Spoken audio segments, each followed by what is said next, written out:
Em dias de cumprimento, meu irmão, não dá para você ficar de bobeira mais. Deus está cumprindo. São dias de cumprimento, são dias de concretizações daquilo que Deus disse.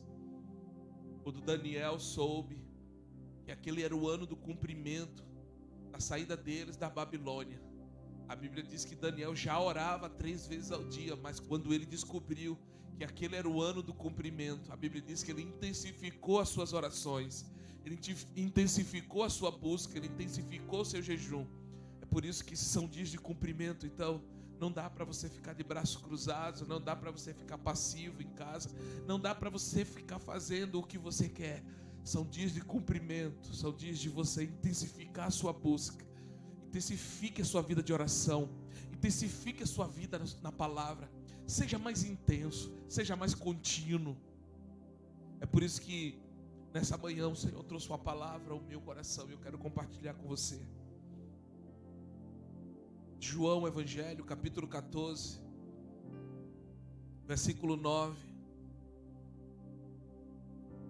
João Evangelho 14, capítulo 14, versículo 9. Jesus disse assim: disse-lhe Jesus: Filipe, há tanto tempo estou convosco e não me tens conhecido? Ouça isso. Há tanto tempo estou convosco e não me tens conhecido? Por que Jesus diz isso para Filipe? Porque Filipe está ouvindo Jesus dizer no versículo 6, Jesus está dizendo: eu sou o caminho, eu sou a verdade e eu sou a vida. E ninguém vai ao Pai ou vem ao Pai a não ser por mim, disse Jesus. Quando Jesus diz isso, ele diz assim: olha, se vocês me tivessem conhecido, conhecerias também o meu Pai. Desde agora o conheceis e o tendes visto. Aí Filipe, ouvindo isto, diz: Senhor, mostra-nos o Pai, e isso nos basta.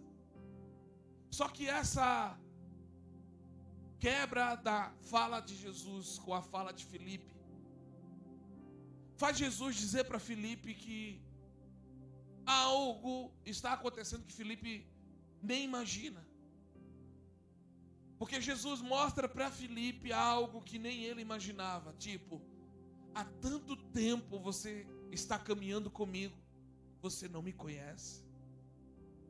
É como se Jesus estivesse dizendo: você já viu tanta demonstração de poder, você já viu tantos milagres acontecerem, você já viu tantas maravilhas que eu realizei, você já viu de perto coisas extraordinárias, coisas que humanamente falando não há condição de alguém fazer. Você já viu que eu fiz coisas tão magníficas e mesmo assim, Filipe, você não me conhece. É baseado nisso que eu quero falar nessa manhã. Sobre qual de fato tem sido o nosso propósito de estarmos aonde estamos como igreja. Por que eu escolhi esse texto e o Senhor foi nos trazendo direcionamento sobre essa caminhada que nós vamos fazer aqui nessa manhã? Eu preciso que você esteja com a Bíblia na mão para a gente poder entender verdadeiramente qual o sentido, qual o significado de você fazer parte de uma comunidade, qual o sentido de você fazer parte do corpo de Cristo, de você fazer parte de um ajuntamento de pessoas. Qual o sentido disso? Então, baseado nisso, o que o Senhor me fez entender? Que não é suficiente você fazer parte de um grupo. Não é suficiente você fazer parte de uma comunidade. Nesses dias o Senhor está descortinando realidades de entendimento que nos faz compreender que não faz sentido só fazer parte de uma comunidade se o que acontece naquela comunidade não me leva a conhecer quem verdadeiramente é o Pai.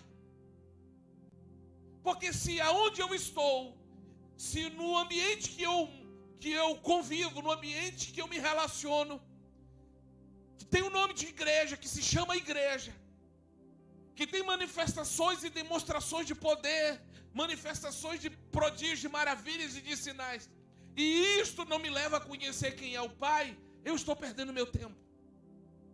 Por quê?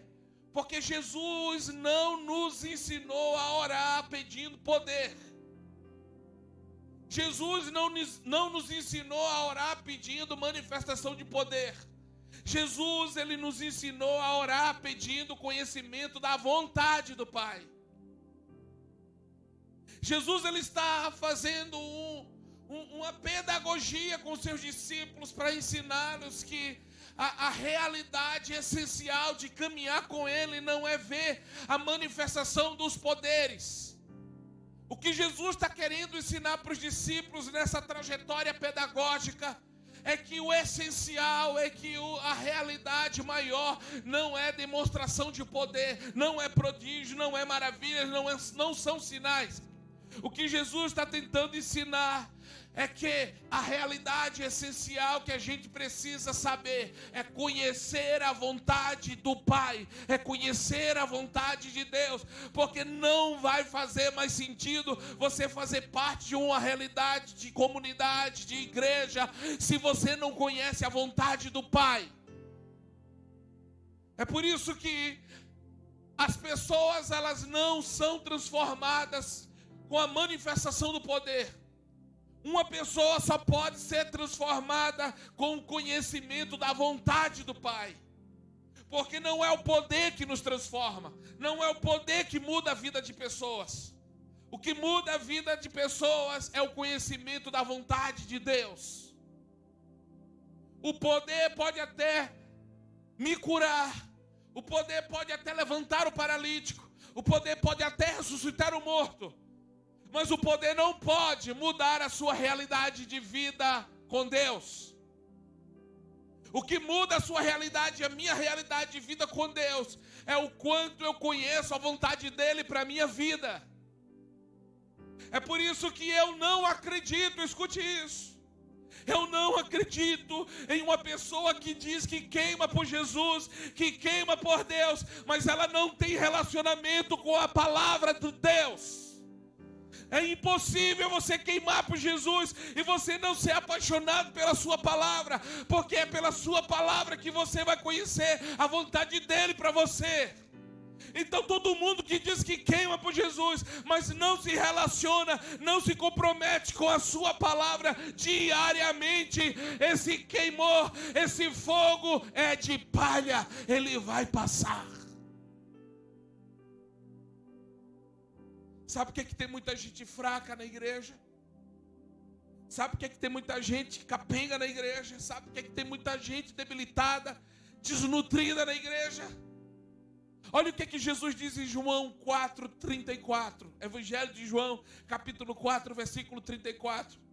Ele diz assim, olha, a minha verdadeira comida e a minha verdadeira bebida é fazer a vontade do meu Pai.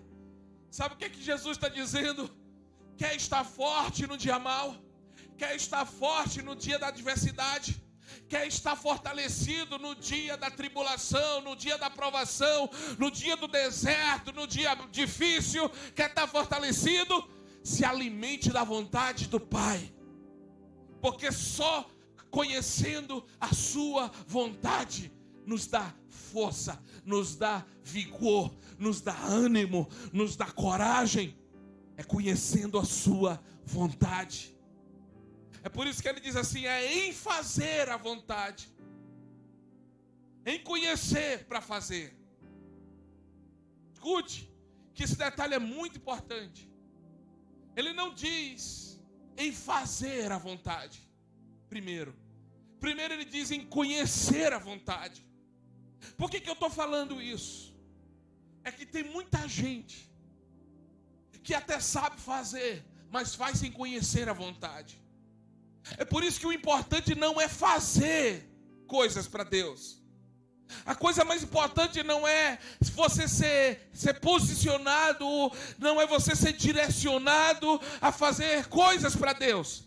A coisa mais importante é primeiro conhecer a vontade, para depois fazer o que Ele quer que você faça. É por isso que ele diz: a minha comida e a minha bebida é conhecer a vontade de Deus, para fazer a sua obra. Então primeiro eu conheço e depois eu sou posicionado para fazer o que eu preciso fazer. Agora, em contrapartida, tem muita gente que até conhece a vontade de Deus. Em contrapartida, tem muita gente que sabe a vontade de Deus, mas elas insistem em fazer a sua própria vontade. Porque também não é suficiente você conhecer só a vontade de Deus. Você precisa fazer a vontade de Deus. Eu conheço, mas eu preciso fazer a vontade de Deus. E fazer a vontade de Deus implica eu ter que abrir mão da minha vontade. Porque eu só posso fazer a vontade de Deus nesse lugar se eu abrir mão da minha. Porque nesse ambiente de fazer a vontade de Deus só cabe uma vontade. Não cabem duas vontades. Não cabe você fazer um pouco da sua vontade e um pouco da vontade de Deus. Saul tentou fazer um pouco da vontade de Deus e um pouco da sua vontade. Por isso ele não desfrutou da vontade completa de Deus. Quando Deus pensa em ti, quando Deus olha para você, Ele pensa em concluir plenamente o projeto designado pela sua vontade. Aquilo que Ele predestinou para você, na sua plenitude de vontade, Deus deseja realizar. Porém, só é possível se você abrir mão da sua vontade. É por isso que Deus, Ele não criou todas as coisas a partir do seu poder. Tudo que Deus criou, todas as coisas que Deus criou, Ele criou a partir da sua vontade. Efésios 1:5 diz assim: nos predestinou para filhos de adoção por Jesus Cristo, para si mesmo, segundo o beneplácito da sua vontade. No versículo 11 de Efésios 1 ainda diz assim: nele digo, em quem também fomos feitos herança, havendo sido predestinados conforme o propósito daquele que faz todas as coisas segundo o conselho da sua vontade. Não é do seu poder, é da sua vontade. Tudo que existe, tudo que foi criado, tudo, absolutamente tudo, foi feito não pelo poder, mas pela magnitude, pela plenitude da sua vontade. É por isso que, baseado nisso, a gente precisa entender uma coisa. Jesus não, na verdade, Ele não veio revelar a sua divindade. Assuste-se com isso. Pasme com isso. Jesus não veio revelar a sua divindade. Jesus, Ele veio revelar a sua identidade invisível. Com a sua manifestação de forma corpórea, física. Ele não veio demonstrar a sua divindade. Com a sua manifestação corpórea e física, Ele veio revelar uma identidade invisível que a gente não conhecia. Então o que isso quer dizer? Quando Jesus disse em João 14,6, eu sou o caminho, para nós, por muito tempo, isso se refere ou se referia a tempo e espaço e a distância. Quando fala que Jesus é o caminho, a gente logo se reporta a pensar que Ele está falando de tempo, Ele está falando de espaço e Ele está falando de distância. E aí, com essa consciência na caminhada, a gente vai se relacionando com essa verdade, pensando que vamos fazendo algumas coisas, e essas coisas que a gente vai fazendo, vai se movimentando, isso vai encurtando a nossa proximidade. Porque quando Ele fala de caminho, Ele não está falando de tempo, de espaço, nem de distância. E aí, na proporção que a gente vai fazendo algumas coisas, isso vai nos aproximando, isso vai encurtando o nosso encontro. Quando Ele fala que Ele é o caminho, Jesus não está falando de um deslocamento visível. Quando ele fala que ele é o caminho, ele está falando de um deslocamento e um desenvolvimento de uma consciência a partir do invisível. Porque quando ele diz eu sou o caminho e a gente precisa entrar nesse caminho, ele não está falando de coisas que a gente vai fazer. Quando ele diz eu sou o caminho e a gente vai entrar nesse caminho, ele está falando de um deslocamento de uma consciência que vai agora se relacionar em um desenvolvimento sobre o conceito de quem ele é e de como ele pode ser formado em nós. É o fortalecimento de uma consciência, é o fortalecimento de uma convicção. Mas o que a gente aprendeu? A gente aprendeu que é o quanto a gente vai vivendo e passando por experiências, a gente vai avançando na proximidade, nesse caminho que ele disse que está proposto para nós. Mas não é disso que ele está falando. Ele está falando de um desenvolvimento no nosso interior, a partir da nossa consciência. Por quê? Porque evangelho é consciência. Evangelho é metanoia. É o quanto eu me disponibilizo a dar para ele da minha consciência, para que na minha consciência eu desenvolva quem ele é. É por isso que essa consciência, ela nos leva a entender que às vezes, talvez nós não vamos estar fazendo coisas, mas ele vai estar fazendo em nós. Não são coisas que a gente vai fazer para ele, mas são coisas que ele próprio vai fazer em nós. Porque a principal ênfase da manifestação do Cristo por meio do Evangelho não é nos desenvolver naquilo que a gente sabe fazer.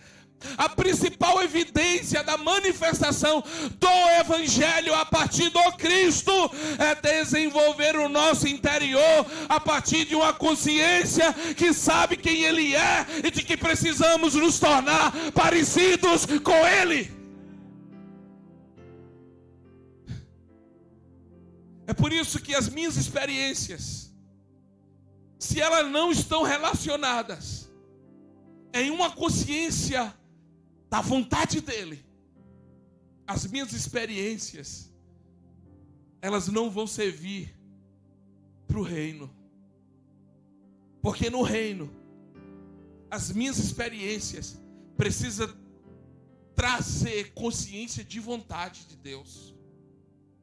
Se o que eu passo na vida, por meio de experiências, se isso não me desenvolve aqui dentro, para eu poder ter mais consciência da vontade dele sobre mim ou para mim, essas experiências não vão fazer sentido. É por isso que não é o quanto eu desenvolvo no que eu faço, é o quanto eu estou me desenvolvendo na minha consciência. É por isso que em Mateus, os discípulos, tendo passado por um processo pedagógico com Jesus o tempo todo tentando ensinar para eles que o mais importante não era o que fazer nem como fazer, mas era no que se tornar. Jesus os comissiona e dá para eles autoridade para expulsar demônios, para curar enfermos, e eles ficam empolgados.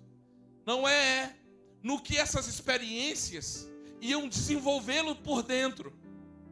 Eles ficam empolgados é no quanto essas manifestações de poder externo repercutia, dava ibope, dava likes, dava views.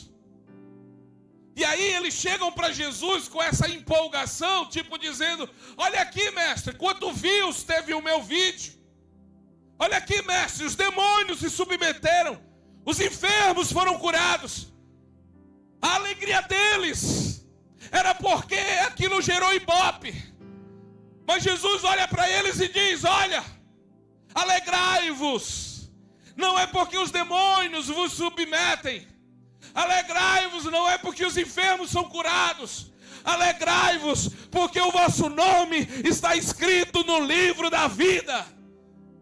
É uma consciência de um lugar que Ele já nos inseriu, que a gente precisa avançar nele.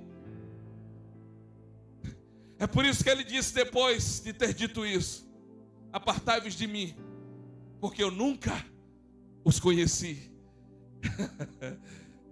Chorava, calarava. Nos perdoa, Jesus.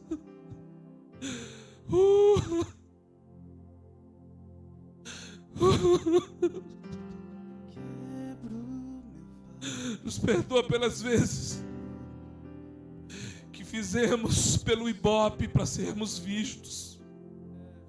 Eu me coloco como igreja aqui agora. Perdoa a igreja brasileira, Senhor. Perdoa-nos como músicos. Perdoa-nos como ministros, que nos movemos nas manifestações de poder, por conta dos views, por conta dos likes, por conta dos elogios. Perdoa-nos. Perdoa-nos, perdoa-nos, perdoa-nos. Perdoa-nos porque nós não nos permitimos que uma consciência fosse desenvolvida primeiro em nós. Nos perdoa, Pai. É por isso que Cristo, Ele é o referencial do caminho para o Pai. Olha o que Ele disse. Ele disse assim: eu sou o caminho, eu sou a verdade, eu sou a vida. Ninguém vem ao Pai senão por mim. É como se Ele estivesse dizendo: eu sou o referencial, a referência desse caminho. Então é como se Ele dissesse assim: não é um caminho que está se referindo a espaço, a tempo e a distância. Ele está dizendo: é se parecer comigo, é ser igual a mim, quer chegar ao Pai. Aí ele diz assim: quem vê ao Filho, vê ao Pai, Felipe. É como se ele dissesse: no caminho, não são coisas que você vai fazer, é o que essas coisas vão te tornar. Se essas experiências com poder não estão te deixando parecido comigo, Felipe, não adianta querer dizer que está no caminho.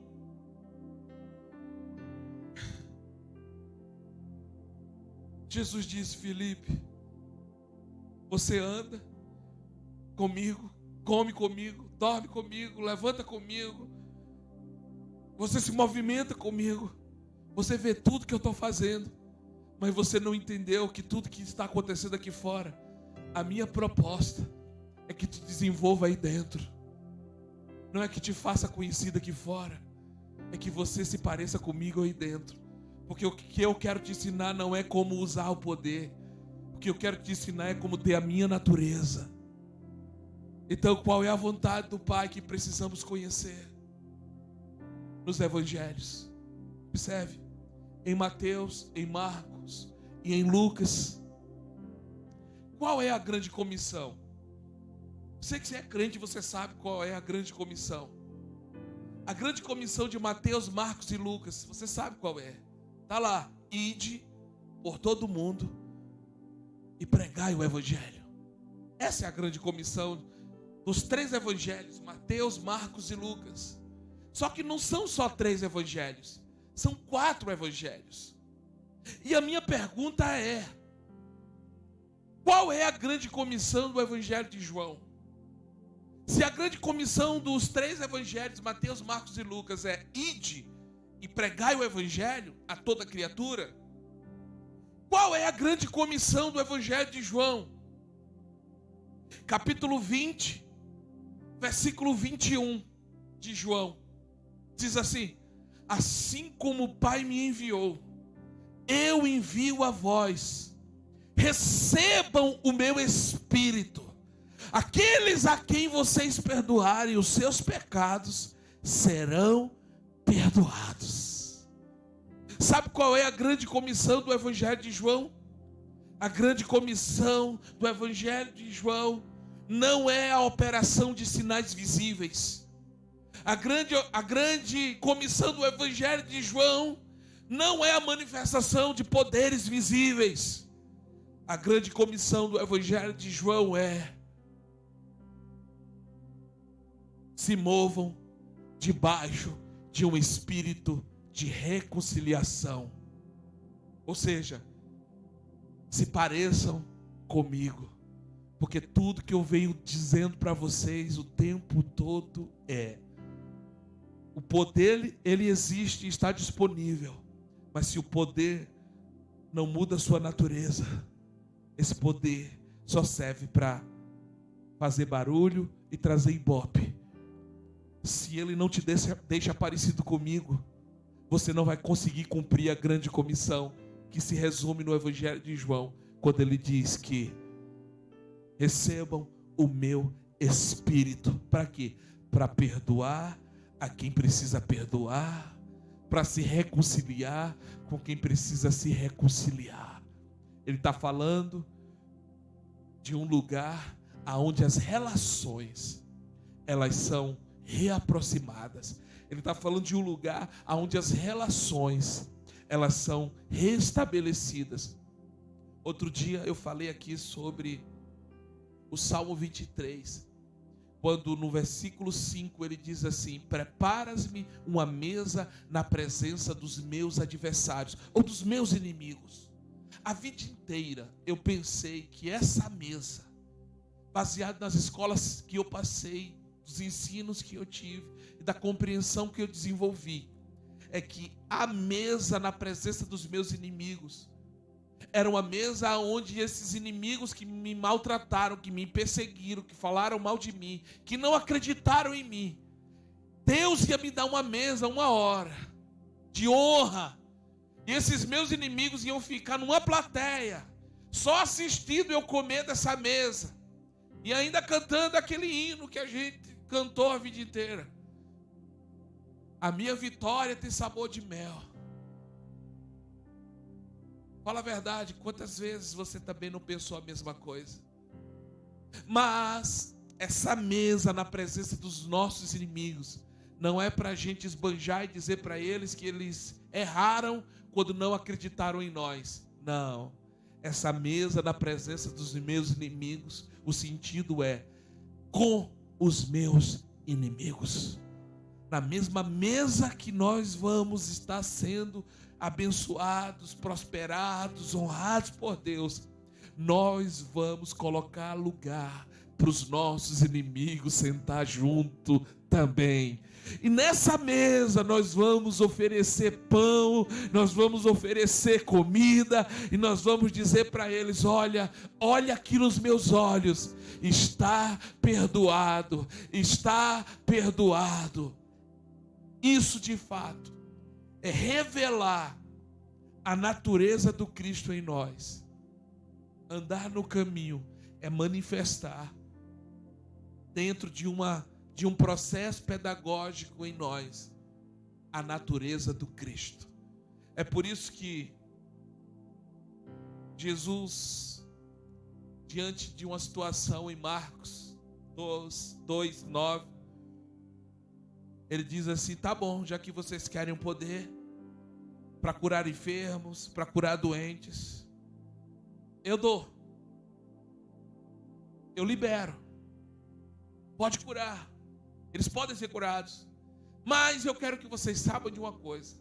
Capítulo 2, versículo 9, Jesus diz assim: o Filho do Homem, ele não tem poder só para curar enfermos, ele não tem só poder para curar os doentes. O Filho do Homem, ele tem autoridade para perdoar pecados. Então ele está querendo dizer o seguinte: o poder cura os enfermos, mas só debaixo de autoridade pode perdoar pecados. É uma natureza que é desenvolvida dentro de nós. É por isso que nesses dias a coisa mais imprescindível para nós não é se mover no poder. Escute, tem muita gente aí afogueada, usando aquele versículo que Paulo diz assim: e esta geração aguarda ansiosamente a manifestação dos filhos. Escute, duas coisas aqui. Primeiro, Quando Paulo diz que esta geração aguarda ansiosamente a manifestação dos filhos, essa palavra filhos, o sentido grego dela é uios, que quer dizer filhos maduros. Ou seja, alguém que deu terreno para Deus, para que no processo pedagógico o Senhor passasse por esse processo de amadurecimento. É alguém que se permitiu abrir mão das suas vontades para fazer a vontade dele. Então, o que essa geração está aguardando nesses dias não é a manifestação de qualquer um. Todos nós podemos ser filhos, mas nem todos nós ainda somos maduros. Então não é porque somos filhos que a gente vai querer meter a boca no balão para querer se manifestar. Estou vendo muita gente usando aí lives, internet, usando aí tudo aí, em nome de Deus, que está cheio de fogo, está cheio disso, daquilo outro. Mas no tocante ao seu homem interior ainda é uma criança. Ainda não foi desenvolvido na sua maturidade. Então são lugares que alguns estão querendo entrar e acessar para manifestar sem autorização legal. É por isso que é um tempo e é um modo para que as coisas elas possam acontecer e se manifestar. Então a manifestação dos filhos maduros precisa passar por um processo de respeitar o tempo do amadurecimento pedagógico de Deus. Então não queira, em nome de ser filho, se manifestar se você ainda não amadureceu. Respeite o tempo, porque se você se manifesta de modo imaturo, o que você diz não surte efeito, não dá fruto. Você pode até ter conhecimento, as faculdades da vida até te trouxe conhecimento, os seus ensinos, os seus estudos até te trouxe conhecimento, você tem até bagagem de conhecimento, mas você não tem lastro interior para poder gerar fruto com aquilo que você entende. Porque o lastro que gera fruto com o que entendemos é a nossa maturidade. Não se espanta comigo não, tá? Nem fica com raiva de mim, por favor. E a segunda coisa é que a manifestação dos filhos maduros não diz respeito a apenas a manifestação de milagres. Vamos para a praça, vamos orar pelos enfermos, eles vão ser curados. Não é isso que essa geração está esperando. Vamos para a porta dos hospitais, é ótimo, é excelente. A igreja ocupando seu lugar na intercessão, porque a intercessão é o papel da igreja. Mas a manifestação que essa geração aguarda não é a manifestação do poder que só cura enfermo, que só levanta o paralítico. Isso são evidências de que Deus está, são. Mas o que Deus quer manifestar é aquilo que transforma. Então as manifestações que essa geração está aguardando dos filhos, não é a manifestação de poder, é a manifestação de natureza. É do quanto o Cristo está revelado em nós, do conhecimento que nós temos do Cristo. Porque o que vai mudar essas pessoas é o quanto o Cristo revelado em nós vai ser suficiente para tocar a vida delas, para elas mudarem de vida. É por isso que Paulo, antes de ser o apóstolo dos gentios, de modo evidente, Gálatas capítulo 4, diz que ele foi para o deserto da Arábia, e lá ele permaneceu por 3 anos. Sabe o que a Bíblia diz? Diz que durante esses 3 anos, ninguém ouviu falar nada de Paulo, e nem tem nada escrito sobre esses 3 anos que Paulo passou no deserto da Arábia. E a minha grande pergunta sempre foi: o que Paulo estava fazendo por 3 anos no deserto?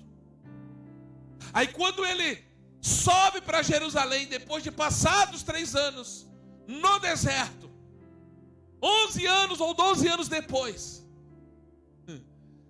a Bíblia diz que Paulo, quando se manifesta para aquela geração, ele diz assim: olha, eu não vim trazer para vocês conhecimento humano. Eu vim trazer para vocês o Cristo revelado. Não é as operações de coisas que a gente sabe fazer no fluir dos dons. É o quanto Cristo, Ele foi revelado a nós. É o quanto nós conhecemos do Cristo revelado a nós. Porque as habilidades geradas pelos dons que o próprio Deus nos deu, pode até gerar um grande mover, mas o que vai mudar a vida das pessoas é o quanto a gente permite que o Cristo seja revelado em nós. Guarde essa palavra no teu coração. Guarde essa palavra para a tua vida. Que Deus te abençoe. Em nome de Jesus. Eu quero só fazer um apelo aqui no final.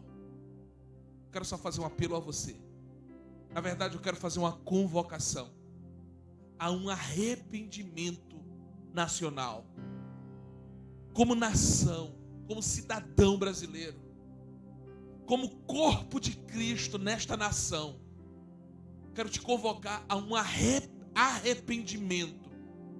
A um arrependimento por esta nação, pela corrupção, pela imoralidade, pela perversão. Escute, a Bíblia diz em Ezequiel 26, que Deus destruiu Sodoma e Gomorra, não foi por conta do pecado da imoralidade. Deus destruiu Sodoma e Gomorra, porque o direito do órfão, o direito da viúva e o direito do necessitado foi tirado. Não estava sendo praticada a justiça no tocante ao direito do necessitado. Sabe o que Deus trouxe à minha consciência? Que nós estamos vivendo exatamente um quadro parecido, onde existe muita perversão, imoralidade, homem com homem, mulher com mulher. A gente está vivendo um quadro parecido com o de Sodoma. Parece que a sodomia invadiu a nossa nação. Só que eu vou te falar uma coisa: não foi por conta dessas imoralidades que Deus destruiu Sodoma. Foi por conta do direito do necessitado que foi usurpado, foi retirado. Não era praticado o direito do pobre, do necessitado, do órfão e da viúva. Esse ato de injustiça trouxe ira diante de Deus, e Deus por isso destruiu Sodoma e Gomorra. E sabe qual foi a leitura que eu fiz esses dias? Eu estou falando dos nossos dias agora, estou falando do dia hoje.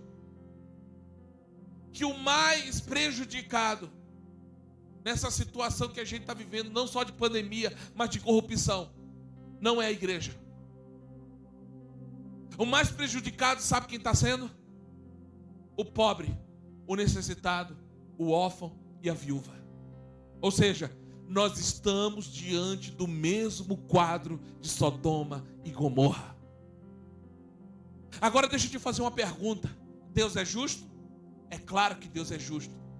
Então, se Deus é justo, nós estamos diante de um quadro no qual permite que Deus nos destrua.